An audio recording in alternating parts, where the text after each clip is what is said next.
Cure is our aim. Care is our passion. नमस्कार, आप देख रहे हैं ब्रेकिंग बिहार। देखिए, अभी हम लोग मौजूद हैं पटना के गर्दनी बाग धरना स्थल पर। आप तस्वीरों में देख सकते हैं कि सहायक प्राध्यापक बहाली में जो अनियमितताएं बरती गई हैं उसके विरोध में यहाँ पर लोग धरने पर बैठे हैं। अच्छा, सबसे बड़ी बात है कि आज 11वां दिन है।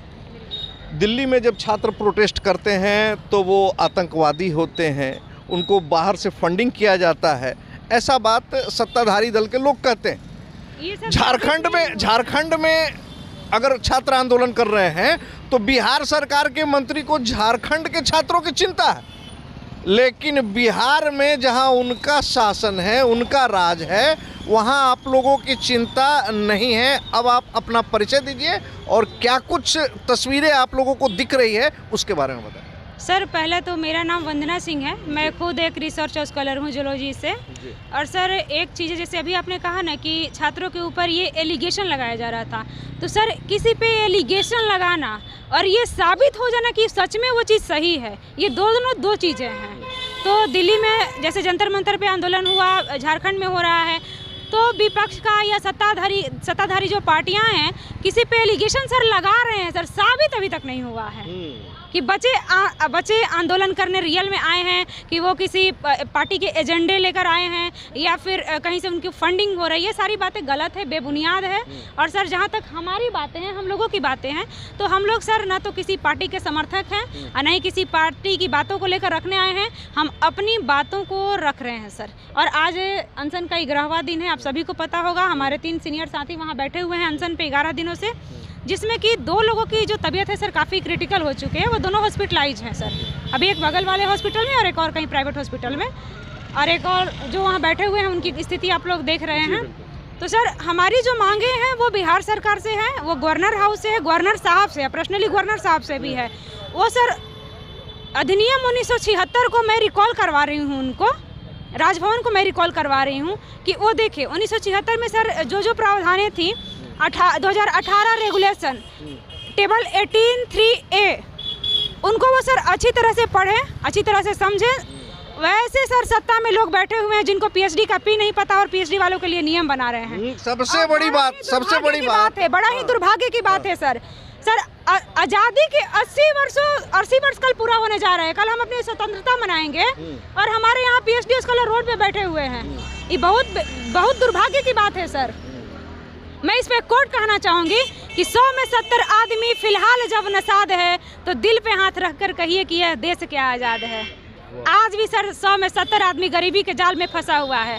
लोकतंत्र का, डेमोक्रेसी का मतलब सर क्या है कि आपके समाज के अंतिम पायदान पे बैठा हुआ व्यक्ति भी को भी आपकी जो नीतियां हैं ना उनसे लाभ हो, क्योंकि सर नीतियों का इफेक्ट तुरंत तो पड़ता ही पड़ता है सर। हमारे आने वाले जनरेशन पे 5 साल बाद, 10 साल बाद इतना विकराल और भयंकर रूप ले लेगा ना कि कल को यही हमारे जो जूनियर है ना वो चिल्लाएंगे सर, वो चिल्लाएंगे। क्या लग रहा है कि जो लोग सत्ताधारी लोग हैं ये छात्रों की, युवाओं की बात को समझ नहीं पा रहे हैं या ना समझने का अभिनय कर रहे हैं? तो सर चीज है कि लोकतंत्र में भी वो शायद लगता है कि अपनी खुद की प्रॉपर्टी समझ लिए हैं। मेरे ख्याल से मुझे लगता है जागीर, हाँ जागीर सर, जागीर मुगलिया आदम की जागीर समझ लिए हैं, पहली चीज। दूसरी चीज, सबसे अहम और रिमार्केबल पॉइंट ये है कि मुझे लगता है कि शायद इन लोगों को समझ में भी नहीं आती है, इसलिए उनको किसी एक्सपर्ट को रख करके और समझने की जरूरत है। अपने लोगों को लाभान्वित करने के लिए भी तमाम चीजों में फेरबदल करने का प्रयास किया जा रहा है। और नियत क्लियर नहीं है तो हम छात्र क्या कहेंगे, क्योंकि हम लोग कोई नॉन मैट्रिक नहीं है। हम सारे रिसर्च स्कॉलर्स हैं, पीएचडी होल्डर्स हैं, कोई 5 साल 10 साल से एक्सपीरियंस होल्डर है। अगर आपको शायद आपकी नीतियां सही नहीं है, आपको नियत सही नहीं है, तो जाहिर सी बात है कि सर हमें नहीं मतलब है कि सरकार किसकी है, किस पार्टी की सरकार है। सरकार में जो लोग हैं उनसे ये लगातार सवाल होते रहेगा, क्योंकि ये लोकतंत्र है, ये डेमोक्रेसी है। और डेमोक्रेसी का सर सिंपल सा फंडा ये होता है, उसकी सर एथिक्स ये कहता है कि हमेशा पब्लिक सेंट्रलाइज्ड डिसीजन होनी चाहिए। पार्टिकुलर पर्सन की, पार्टिकुलर किसी नेता का डिसीजन नहीं मानी जाएगी सर। पब्लिक सेंट्रलाइज, आपकी कौन सी नीति है, किस नीति की आप बात करते हैं? आप स्टूडेंट्स को गुमराह कर रहे हैं। कल को बंदा मर जाएगा, उसका फैमिली है, उसका परिवार है, उसके लोग हैं, हम आएंगे एकदम से कैंडल मार्च लेकर के। ये राजतंत्र थोड़ी है सर। ये सैन्य तंत्र थोड़ी है कि हम आएंगे नेताओं का मैं आपको रोक रहा हूँ। नेताओं को जब अपने वेतन और भत्तों में बढ़ोतरी करनी होती है तो क्या उस समय भी इस तरीके का विवाद होता है क्या? कभी आपने सुना है, देखा है? बहुत सर, कम, रेयरेस्ट सर, क्योंकि वो लोग खुद ही साइन कर देते हैं तो क्या ही विवाद होगा। अपने लिए खुद निर्णय आसानी से ले लेते हैं। बिल्कुल सर, बिल्कुल। अच्छा, ये आंदोलन आप लोगों का कब तक चलेगा? जब तक सरकार हमारी बातों को नहीं सुन लेती है, हमारा जो मांग है उस मांग पे खरे नहीं उतरती है सरकार में बैठे हुए लोगों से, तब तक ये सवाल होता रहेगा। और आने वाले टाइम में मैं एक चीज़ और क्लियर और स्पष्ट शब्दों में कहना चाहूँगी कि ये आंदोलन सर सिर्फ किसी व्यक्ति का नहीं है, किसी व्यक्ति विशेष का आंदोलन नहीं है, ये बहुत उग्र रूप लेने जा रहा है सर। बहुत उग्र रूप।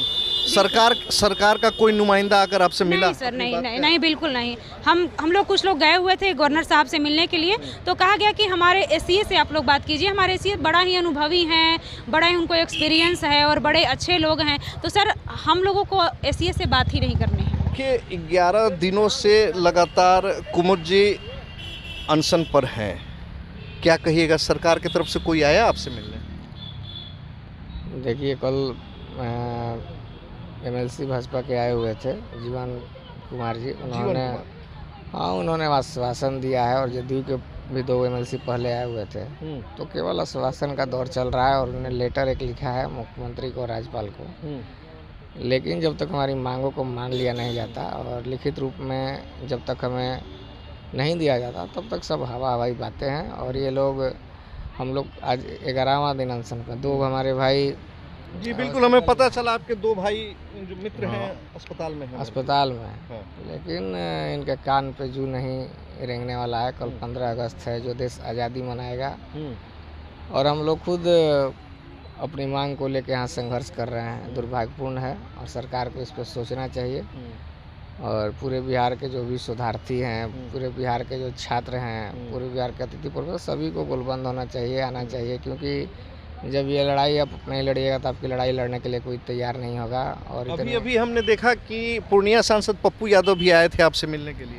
हाँ, पप्पू यादव जी आए थे, उन्होंने हिम्मत दिया और कहा कि आपकी लड़ाई में हम साथ हैं और 16 तारीख से वो भी भूख हड़ताल पर बैठने का वादा करके गए हैं। 16 तारीख से पप्पू यादव भी भूख हड़ताल पर बैठे। देखिए, ज़्यादा हम इनसे बात नहीं करना चाहेंगे क्योंकि आप समझ सकते हैं कि जब एक दिन आदमी खाता पीता नहीं है तो उसकी स्थिति क्या रहती है। और कुमुद जी पिछले 11 दिन से आमरण अनशन पर हैं और इसीलिए हम इनसे ज़्यादा अब और संवाद करना नहीं चाहेंगे। लेकिन जिस तरह की स्थितियां हैं, जो देखकर लग रहा है कि आखिर सरकार से चूक हो कहाँ रही है।